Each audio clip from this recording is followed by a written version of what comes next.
En ese momento nadie sabía que José Ramón Fernández, de pie en aquel pasillo oscuro del Palacio de la Revolución, estaba a punto de escuchar las palabras que romperían para siempre el vínculo más legendario de la Revolución cubana.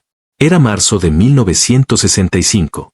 Afuera, La Habana dormía bajo un silencio espeso, y dentro, detrás de una puerta cerrada, se desarrollaba una conversación que cambiaría la historia. José, entonces un hombre leal al proceso y cercano al círculo de poder, no podía imaginar que esa noche lo perseguiría durante casi 6 décadas. Lo que oyó, lo que escribió después en su cuaderno, sería un secreto demasiado grande para morir con él. En marzo de 2023, a los 102 años, José se sienta frente a la cámara. Su voz tiembla, pero no por debilidad, sino por el peso del recuerdo. En sus manos sostiene un sobre amarillento, sellado desde hace 58 años. Durante medio siglo guardé silencio, dice con un hilo de voz. Prometí no hablar mientras Fidel viviera. Prometí no hablar mientras los protagonistas respiraran. Hoy todos se fueron. Solo quedo yo. Con lentitud abre el sobre. Dentro hay hojas gastadas por el tiempo, llenas de notas escritas a mano, tomadas esa misma noche de marzo de 1965, minutos después de escuchar la conversación entre Fidel y el Che. La gente cree que sabe por qué el Che se fue, murmura. Dicen que fue su decisión. Pero yo estuve allí. Escuché la verdad. Lo que escribió esa noche desenterraría la fractura más dolorosa de la revolución. Para entender lo que José oyó, hay que volver al origen. Era 1959, el triunfo de la revolución. Pero la historia entre Fidel Castro y Ernesto Che Guevara había comenzado 3 años antes, en México. Allí, entre planes de exilio y sueños de justicia, se encontraron 2 hombres que se reconocieron de inmediato, el político y el idealista, el estratega y el soñador. Fidel veía en el Che al hombre incorruptible que necesitaba para convertir el fuego revolucionario en doctrina. El Che veía en Fidel al líder que América Latina esperaba desde Bolívar. Durante los primeros años fueron inseparables. Compartían cenas interminables, debates ideológicos, noches de cigarro y estrategia. José los veía juntos y pensaba que nada podría separarlos. Pero en toda hermandad profunda se esconden fisuras invisibles. En 1959, cuando entraron triunfantes en La Habana, Fidel lo convirtió en comandante del ejército rebelde y le otorgó la ciudadanía cubana. Parecía un gesto de amor fraternal, pero también era una forma de control. José comenzó a notar pequeños gestos, tensiones sutiles. Las miradas que duraban un segundo más de lo normal. Las discusiones que terminaban con silencios prolongados. Lo que parecía admiración mutua empezaba a transformarse en una lucha por la verdad revolucionaria. Esa tensión se convertiría pronto en la primera grieta visible de la revolución. La primera vez que José percibió una ruptura real fue en abril de 1961, durante la invasión de Bahía de Cochinos. El Che pedía una respuesta inmediata y brutal. Quería ejecutar a los prisioneros y enviar un mensaje de fuego a Estados Unidos. Fidel, pragmático, prefirió la vía diplomática. No somos asesinos, dijo. Somos un gobierno. Aquel día, José vio en el rostro del Che algo que nunca había visto antes, decepción. No era rabia ni desacuerdo político. Era el dolor de ver a su héroe convertirse en un hombre común. Ese fue el día, diría después José, en que el Che dejó de mirar a Fidel como un líder y comenzó a verlo como un político. Esa decepción no murió allí. Volvió 2 años después, más profunda, más peligrosa. En octubre de 1962, durante la crisis de los misiles, el Che propuso lanzar los misiles nucleares si era necesario. Prefiero ver a Cuba en cenizas antes que arrodillada, dijo. Fidel lo miró en silencio. Cuando Khrushchev pactó con Kennedy la retirada de los misiles, el Che lo consideró una traición. Y cuando supo que Fidel la había aceptado, sintió que lo había perdido todo. Esa noche lloró solo en su oficina. Fidel está eligiendo la supervivencia sobre los principios, le confesó a José. Lo que comenzó como decepción se transformaría pronto en resentimiento. En 1963, el Che ocupaba el cargo de ministro de Industria. Soñaba con transformar Cuba en un laboratorio de pureza ideológica. Propuso eliminar el dinero, instaurar el trabajo voluntario y acelerar la industrialización sin depender de Moscú. Pero Fidel veía el abismo económico al que se dirigían. Necesitaban a los soviéticos. Necesitaban realismo. Los debates en el Consejo de Ministros se volvían cada vez más ásperos. José observaba cómo el Che golpeaba la mesa con el puño mientras Fidel se limitaba a fumar, con una calma que solo ocultaba su furia. En diciembre de 1964, el Che viajó a las Naciones Unidas. Sin avisar a Fidel, denunció al bloque soviético, acusándolo de imperialismo disfrazado. Cuando volvió a La Habana, notó algo que heló su sangre. Por primera vez Fidel no fue a recibirlo. Días después, José fue llamado al despacho del comandante. «Ese argentino loco va a destruir todo», gritó Fidel. José lo miró en silencio. Aquella noche entendió que la palabra hermano ya no volvería a cruzar los labios de Fidel cuando hablara del Che. Lo que vino después fue el principio del fin. 5 de marzo de 1965. José trabajaba tarde en el Palacio de la Revolución cuando recibió una orden urgente. Debía presentarse de inmediato en el ala privada. Al llegar, 2 guardias custodiaban la puerta del despacho de Fidel. Desde dentro se oían voces. 2 voces que José conocía demasiado bien.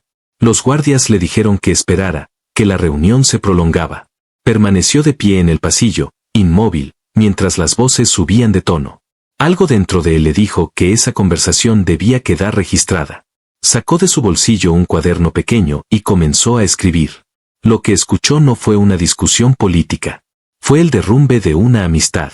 «No podemos antagonizar a los soviéticos», decía Fidel. «Sin su ayuda, Cuba muere». «¿Y con su ayuda qué somos?», respondió el Che. «Marionetas». Lo que siguió fue un duelo de principios.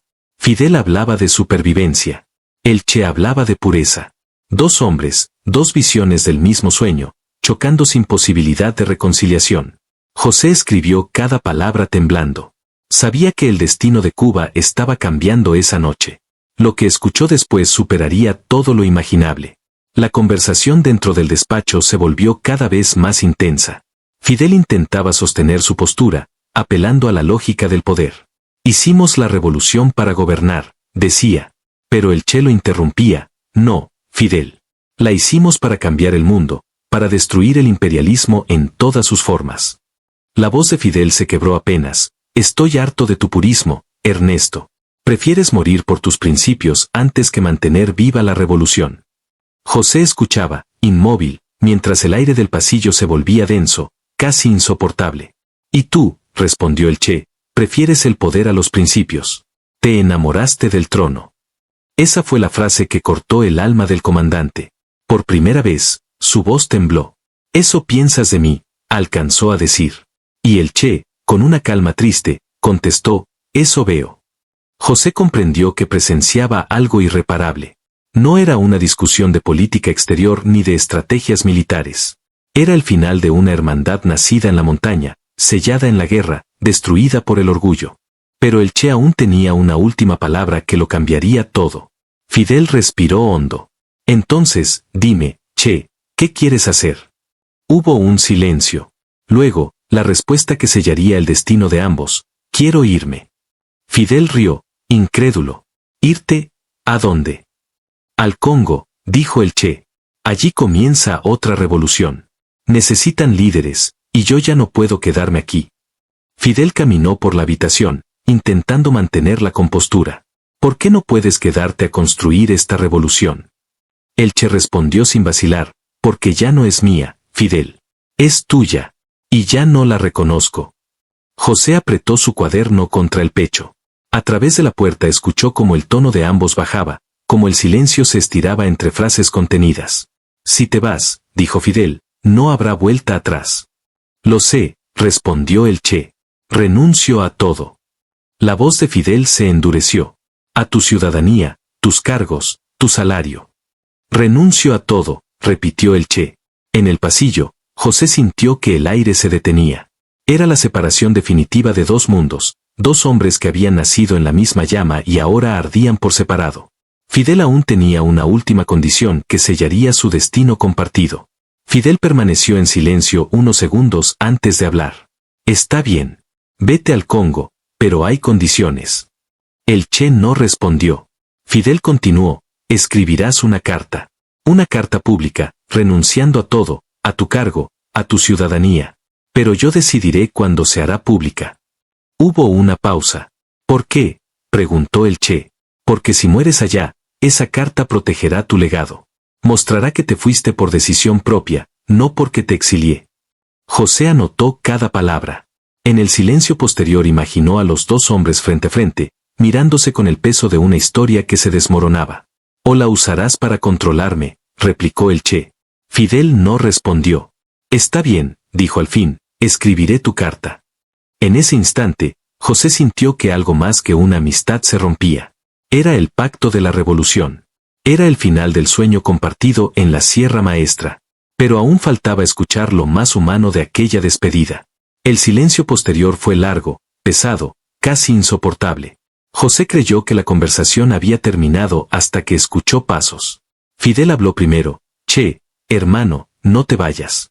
No me dejes solo en esto». Su voz, quebrada, sonaba irreconocible. El Che respondió con un tono de resignación infinita. «Ya estás solo, Fidel. Elegiste estarlo cuando elegiste el poder sobre nosotros». Fidel insistió. «Si mueres allá, no me lo perdonaré nunca. Entonces envía ayuda cuando la pida». Hubo un suspiro. «¿Me la pedirás?». «Probablemente no». José contuvo el aliento. Las palabras finales cayeron como piedras. «Entonces estamos jodidos, ¿no?», dijo Fidel. «Completamente jodidos», respondió el Che. «Adiós, Fidel». «Adiós, Che». José escuchó los pasos del Che alejándose por el pasillo, hasta que se detuvieron frente a él. El Che lo miró y dijo: «Cuida de él. Es un buen hombre que tomó malas decisiones». Luego siguió su camino. José nunca volvió a verlo. Lo que José descubriría después revelaría el verdadero peso de esa noche. Cuando la puerta se cerró, Fidel salió del despacho. Su rostro estaba devastado, los ojos enrojecidos. «Olvida lo que escuchaste esta noche», le ordenó a José. «Sí, comandante», respondió él, aunque sabía que no podría. Esa noche no durmió. Repasó una y otra vez lo ocurrido. En su mente, las frases se repetían como un eco insoportable. «Hermano, no te vayas, ya estás solo, cuida de él». Sabía que el Che se iría, pero no imaginaba cuánto cambiaría su ausencia el curso de Cuba y del propio Fidel. En los meses siguientes, la figura del Che se desvaneció lentamente del escenario político. La versión oficial hablaba de misiones internacionalistas. José sabía que había ido al Congo. Nadie mencionaba su nombre en voz alta. Pero en el silencio de los pasillos del Palacio de la Revolución, su sombra seguía presente, como un fantasma que recordaba lo que había sido la revolución en su forma más pura. Años después, José descubriría pruebas de que el Che había pedido ayuda, y no la obtuvo. Después de aquella noche, el Che desapareció del mapa cubano. La prensa hablaba de viajes, de misiones secretas, de su trabajo internacionalista. Pero José sabía que había partido al Congo, buscando encender otra chispa revolucionaria. Durante meses no se habló de él. Nadie se atrevía a mencionar su nombre frente a Fidel. Sin embargo, en las sombras, José supo algo que lo atormentaría años después. El Che había comenzado a enviar mensajes pidiendo ayuda. Pedía armas, pedía hombres, pedía suministros médicos. Pocos llegaron. Y los que lo hicieron, llegaron tarde. Años más tarde, cuando José tuvo acceso a documentos desclasificados, encontró copias de aquellos mensajes. Eran desesperados, breves, escritos con el mismo pulso firme del Che de siempre, pero cargados de agotamiento. «Fidel, la situación es crítica. Sin apoyo no resistiremos». Y debajo, una respuesta escueta, casi fría: «Haré lo posible». José comprendió entonces que la distancia entre ambos ya no era geográfica, sino moral. El siguiente destino del Che sería el escenario final de su tragedia. Derrotado en África, el Che se trasladó a Bolivia. Allí intentó levantar una nueva guerrilla, pero las condiciones eran distintas. El terreno era hostil, la población no apoyaba la causa, y las tropas bolivianas contaban con respaldo estadounidense. José, que seguía en contacto con oficiales cubanos, sabía que la situación se deterioraba. En julio de 1967 se atrevió a preguntarle directamente a Fidel: «¿Por qué no envías más ayuda?». Fidel lo miró en silencio, con los ojos hundidos por el insomnio y la culpa. «Porque si lo salvo», dijo al fin, «me odiará por robarle su gloria. Y si no lo salvo, al menos morirá como el héroe puro que siempre quiso ser». Esa frase quedó grabada en la memoria de José. Comprendió que Fidel no actuaba movido por la venganza ni la indiferencia, sino por una lógica perversa nacida del orgullo.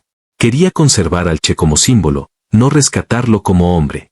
En el fondo, sabía que el Che vivo lo juzgaría eternamente. Pronto, José sería testigo del día en que Fidel recibió la noticia más devastadora de su vida. 9 de octubre de 1967. José estaba en la oficina del consejo cuando un asistente entró sin aliento. En sus manos, un telegrama urgente. Fidel lo leyó en silencio. Su rostro se volvió de piedra. El Che ha sido capturado en Bolivia, anunció con voz apagada. La sala entera quedó muda. Fidel se levantó, comenzó a dar órdenes. Hay que sacarlo de allí. Enviaremos un equipo de rescate. Contacten a los bolivianos, a los soviéticos, a quien sea. Minutos después, llegó un segundo mensaje. José nunca olvidó ese instante. El papel temblaba entre los dedos del comandante. Lo leyó, y el mundo se detuvo. El Che Guevara ha sido ejecutado. El teléfono cayó de sus manos. Por primera vez, José vio al líder invencible derrumbarse. Fidel se dejó caer en su silla, las manos cubriéndose el rostro. Lloraba.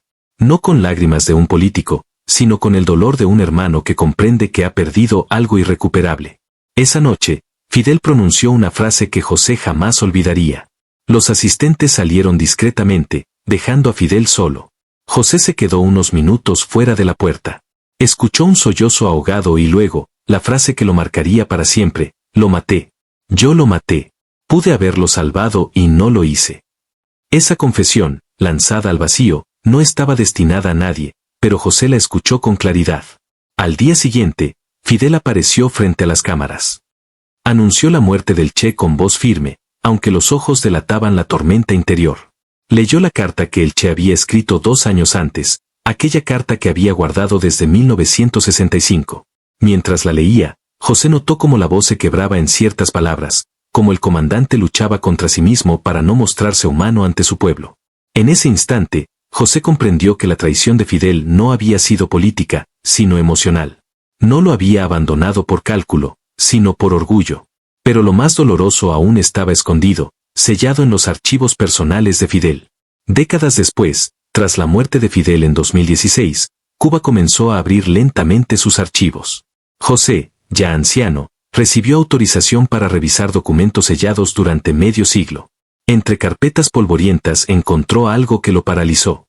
Una carta, escrita por Fidel en 1967, pocos días después de la muerte del Che. Nunca había sido enviada. José la leyó con las manos temblorosas. Che, hermano mío, hoy te mataron en Bolivia y yo te maté al no salvarte. Me preguntarás por qué no envié más ayuda. La respuesta es simple y dolorosa: porque eres mejor que yo. Porque tu pureza hace que mi pragmatismo parezca traición. Porque mientras tú vivieras, yo siempre sería el político corrupto frente al héroe. No te ayudé porque mi orgullo no me permitió admitir que habías tenido razón. Te amé como a un hermano, y por eso mismo te dejé morir. José dejó caer la carta sobre la mesa. Las lágrimas que no había derramado en 58 años finalmente cayeron. Lo que José decidió hacer con esa carta sería su último acto de lealtad a la historia. José permaneció largo rato en silencio, observando aquella carta. El papel, amarillento y quebradizo, contenía la confesión más humana del hombre que había dominado Cuba durante medio siglo. No era una carta de líder, sino de un amigo arrepentido. En sus líneas, Fidel ya no hablaba como comandante, sino como un hombre derrotado por su propia grandeza. José comprendió que ese documento era la pieza final de una historia que había cargado sobre sus hombros desde 1965. Una historia que nunca había podido contar, ni siquiera a su familia. Durante días, José dudó. Revelar aquella carta significaba traicionar una promesa hecha a un muerto, pero también liberar la verdad de otro. La noche anterior a su decisión final, encendió un cigarro y miró por la ventana. Fidel guardó silencio por orgullo, se dijo. Yo lo romperé por justicia. Aquella madrugada, comenzó a escribir su testimonio completo. Palabra por palabra, reconstruyó aquella noche, los diálogos, las lágrimas, la carta y el eco final de 2 hombres que se amaron y se destruyeron. En 2023, frente a las cámaras, José rompería definitivamente el silencio.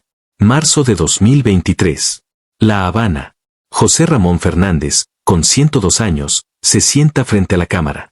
Su respiración es débil, pero su voz sigue firme. Durante 58 años he cargado con esto, dice. Hoy quiero que el mundo escuche lo que yo escuché aquella noche. Sobre la mesa coloca el sobrecerrado y, junto a él, la carta hallada en los archivos de Fidel.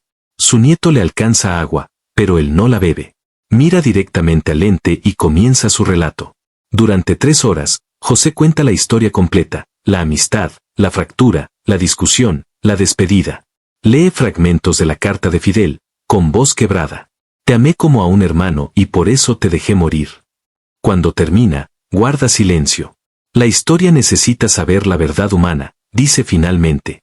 No la heroica, no la propagandística. La verdad de los hombres que se aman y se hieren. Ese día, el testimonio de José se convierte en documento histórico. Pero aún quedaba un último capítulo, escrito por la vida misma.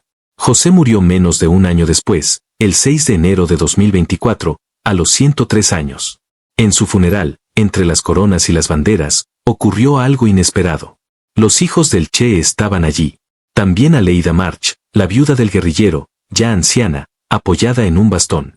Tomó la palabra brevemente. José nos dio lo que ningún historiador pudo darnos, dijo. La verdad completa. No la heroica ni la política. La humana. Luego guardó silencio, mientras la multitud escuchaba el repicar lento de las campanas. Cuando el ataúd fue cubierto con la bandera cubana, el nieto de José colocó sobre él una copia de la carta de Fidel. Que la historia no olvide, murmuró. Y en ese gesto, la verdad que había permanecido sepultada durante 6 décadas se encontró por fin descanso. La revolución, pensó uno de los presentes, no se traiciona solo con actos, también con silencios. Pero aún quedaba una última pregunta que nadie podía responder. Hoy, casi 60 años después de aquella noche de marzo de 1965, la pregunta persiste, ¿Fidel traicionó al Che? José, en sus entrevistas finales, respondía con una calma triste, sí, lo traicionó. Pero no con malicia. Lo traicionó con orgullo. Con esa lógica terrible de que, a veces, es mejor dejar que un hermano muera como héroe antes que salvarlo y verlo convertirse en algo menor. Era una frase que dividía a todos los que la escuchaban. Para algunos, era una justificación. Para otros, una condena. Fidel vivió 49 años después de la muerte del Che. 49 años con esa culpa. José creía que ese era su castigo, la conciencia perpetua de haber elegido el poder sobre el amor. En el fondo, ambos se destruyeron mutuamente. No por ideología, no por política, por algo mucho más humano, el orgullo herido y el amor mal expresado. Y en esa contradicción, la historia encontró su verdad más pura. Así termina la historia que José Ramón Fernández guardó durante casi 60 años. La historia de 2 hombres que cambiaron el mundo y fueron destruidos por su propia grandeza. Fidel no fue el villano que abandonó al Che por conveniencia, ni el Che el mártir perfecto que murió por sus ideales. Fueron 2 seres humanos enfrentados a sus propios reflejos, 2 gigantes con debilidades comunes. Su ruptura no fue una batalla política, sino un duelo de almas. La tragedia no fue que se odiaran, sino que se amaran demasiado para perdonarse. Si hubiera sido Fidel, ¿habrías enviado ayuda arriesgando la seguridad de tu país? Si hubiera sido el Che, ¿habrías pedido ayuda antes de morir, tragando tu orgullo? José no tuvo respuesta. Dedicó su vida entera a buscarla. Y cuando murió, dejó una última frase escrita a mano en su cuaderno. La historia no está hecha de héroes o traidores. Está hecha de hombres que amaron demasiado sus ideas. Porque, al final, la revolución más difícil siempre es la del corazón.